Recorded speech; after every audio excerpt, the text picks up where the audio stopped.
Health conscious daw? Salad lover? Pero nasa Shakey's ka?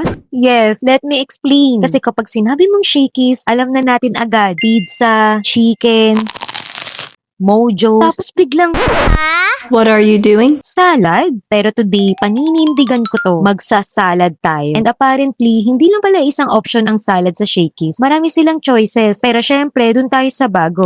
Crunchy chicken Caesar salad. May fresh romaine lettuce, parmesan cheese, crunchy croutons, bacon bits, and of course, yung tender and crunchy chicken fingers. Kaya habang kinakain ko siya, napapatanong talaga ako. Shakey's salad pa ba talaga to? Hindi kasi siya yung puro lettuce lang. Perfect to for those days na gusto mong kumain sa labas, pero medyo bet mo muna yung something lighter. 349 pesos ang full solo and 699 ang family size. Available din to for dine-in, carry-out, and delivery. So kung health conscious ka, salad lover, or gusto mo lang ng lighter meal today, pwede mong itry itong new crunchy chicken Caesar salad. Pero ako, next time na sasabihin ko na salad lang, please remind me na may chicken fingers pala. Another foodie check na naman tayo.